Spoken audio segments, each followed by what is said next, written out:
네, 이번에 내 인생의 책, 세 번째 시간이네요. 이전까지 내 인생의 책 두 번에 걸쳐서 10권씩 20권을 소개했고요. 이제는 세 번째입니다. 세 번째에 또 제가 내 인생의 책으로 꼽을 만한 그런 10권을 또 소개하겠습니다. 첫 번째는 미디어의 이해입니다. 마셜 맥루언의 책이고요. 흔히 사람들은 맥루언이 텔레비전에 대해 논했다고 생각한다. 그러나 그가 실제로 논한 대상은 인터넷이었다.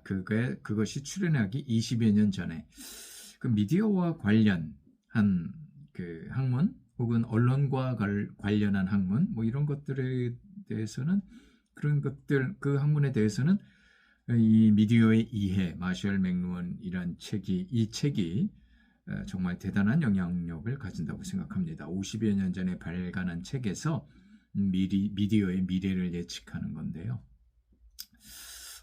정말 그 거대한 어떤 작동 원리가 살아 숨쉬고 있는 듯한 사회와 지구촌이라는 그런 공간에서 인식 가능한 실체를 드러내 보이는 거장의 통찰력이 나타나는 책입니다.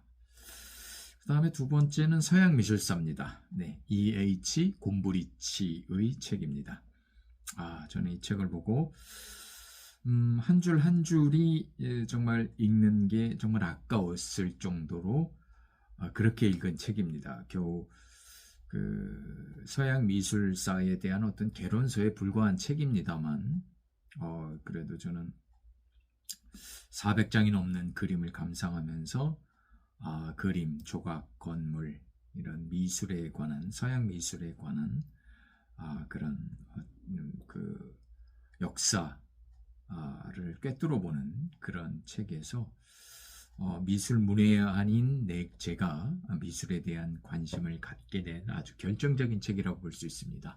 서양 미술사 E.H. 곰브리치의 책입니다. 세 번째는 우리나라 책인데요. 금오신화를 한번 꼽아봤습니다. 김시습의 금오신화. 생육신의 한 사람인 매월당이 그린 판타지에 세조 정권의 그 강포와 불의에 대한 저항이 아르어 새겨져 있죠. 단종에 대한 뜨거운 마음과 함께 삶과 죽음의 경계에 선 사람, 사랑의 진원곡, 천녀와의 잊지 못할 사랑, 저승체험기, 다른 세상에 대한 백일몽이 우리 민족의 한이 무엇인지 어렴풋하게나마 알려주는 책입니다. 저의 정신, 대한민국의 정신의 뿌리가 무엇인지도 깊게 생각해 볼 수 있는 그런 책이었습니다. 네 번째는 오주석의 한국의 미 특강입니다. 문화의 종속은 정치 경제의 종속보다 훨씬 무섭다. 문화는 인간과 사회의 영혼이기 때문이다. 사랑에는 국경이 없지만 문화에는 지구상 가장 높은 국경이 존재한다. 쉽사리 넘을 수 없다는 말이다. 자기 자신과 타인에게 솔직한 마음의 눈을 가진 사람들이 우리 사회에 얼마나 있을까? 문화의 수준을 알 수 있다. 정말 한국인의 정체성을 배운 책이었습니다. 오주석 이분 참 돌아가신 지 오래됐는데요. 한국의 미를 보면서 저의 정체성까지 들여다볼 수 있고 어떤 자부심을 갖게 하는 그런 책이었습니다. 두껍지 않은 책임에도 불구하고 정말 누구에게든 추천해주고 싶은 그런 책이었습니다. 다섯 번째는 당신들의 천국입니다. 이청준 작가의 당신들의 천국. 소록도에는 지배자와 피지배자가 있었다. 지배자는 그들의 천국을 만들어 주려고 가진 노력을 다했다. 지배자와 관광객들이 보기에 훌륭한 천국을 만드는 듯 보였다. 그러나 겉모습만 천국을 닮았을 뿐 그것은 지옥이었다. 선의를 베푸려고 하는 자와 그런 베품을 당하는 자 사이에는 커다란 강이 흐른다는 사실을 인식하게 하는 책이었습니다.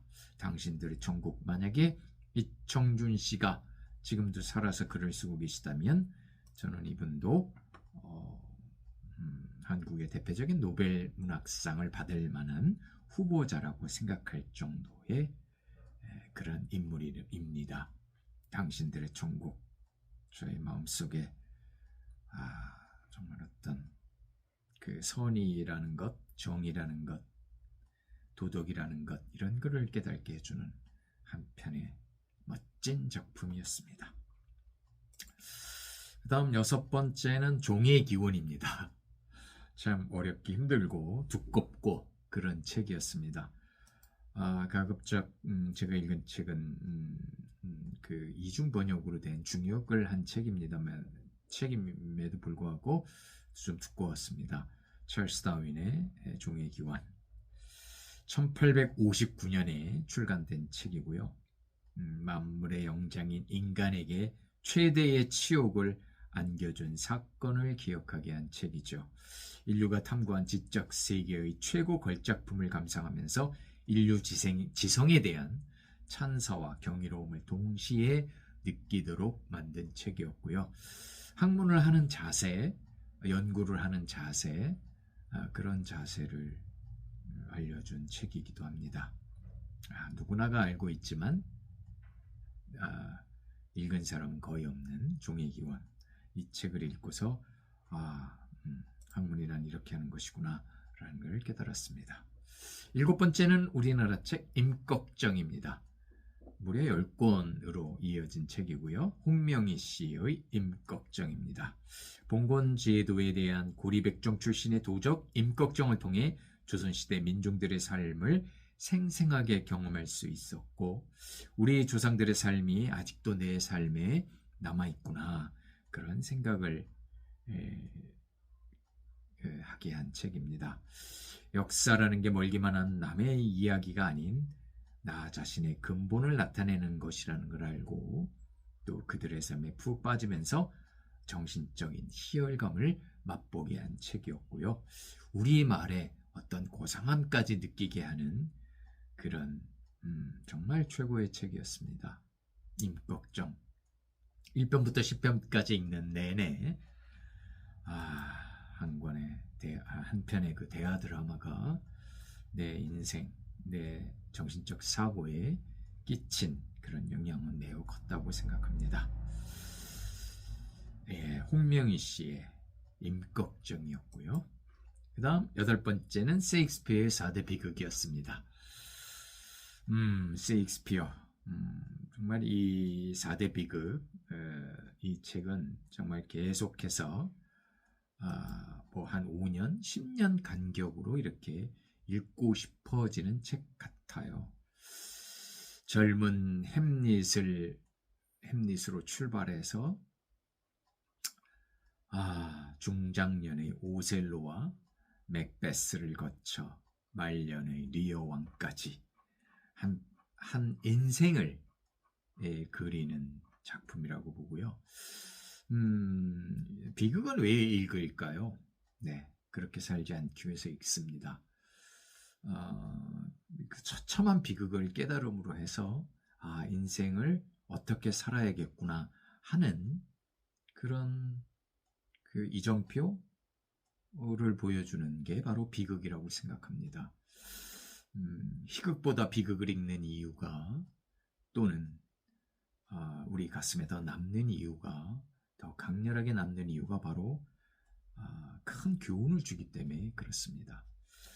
셰익스피어의 4대 비극, 참 그 고전이기도 하면서 참 곱씹을 만한 그런 가치가 있는 책이라서 내 인생의 책으로는 꼭 빠질 수가 없는, 절대로 빠질 수가 없는 그런 책이 아닌가 싶습니다. 그 다음에 9번째는 소유냐 존재냐, 에리히 프롬의 책입니다. 인간의 삶에서 소유가 중요하냐, 존재가 중요하냐, 그 둘을 비교할 수 있는 정말 최고의 책이라고 생각합니다. 이 책을 읽고서야 소유보다는 존재가 하늘과 땅 차이만큼 벌어져 있다는 사실도 깨닫고요. 깊은 반성과 함께 앞으로의 삶의 방향도 결정할 수 있었습니다. 책이 난도가 좀 있습니다만, 정말 그 인생을 살아가는 데 있어서 어떤 목표를 삼고 삶의 희망, 삶의 목표 이런 것을 정한다면 바로 이 한 권의 책을 꼽겠습니다. 또 누가 인생을 살아가는 데 있어서 소중한 책, 인생의 목표를 삼는데, 인생의 의미를 찾는데 한 권의 책을 권하려면 아마도 이 책을 권하지 싶습니다. 그 정도로 소유냐 존재냐, 혹은 출판사에 따라서는 소유냐 삶이냐 뭐 이렇게 번역한 책도 있습니다만, 어쨌든 에리 프롬의 소유냐 존재냐, 정말 존재란 무엇이다, 삶은 이렇게 살아라 라고 제시하는 책입니다. 내 인생의 책 세 번째 10권의 마지막은 데미안입니다. 한국 청소년들에게 이만큼 영향을 끼친 책이 있을까 싶습니다. 물론 기성세대 이상의 세대겠죠. 요즘 청년들, 학생들은 이 책을 그렇게 선호하는 것 같지는 않습니다만, 그래도 추천해 보고 싶은 책입니다. 아직도 전 청춘이고 싶습니다. 영원한 청춘으로 살다가 죽었으면 좋겠습니다. 몸은 늙어가지만 마음과 정신은 청춘으로 계속 있었으면 좋겠습니다.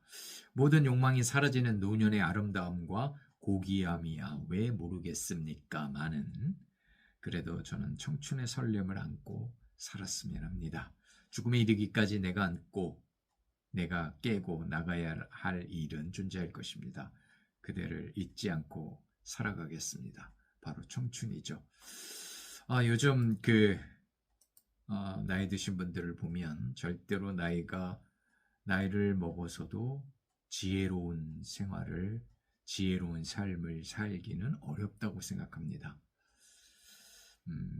오히려 나이를 먹으면서 더 완고해지고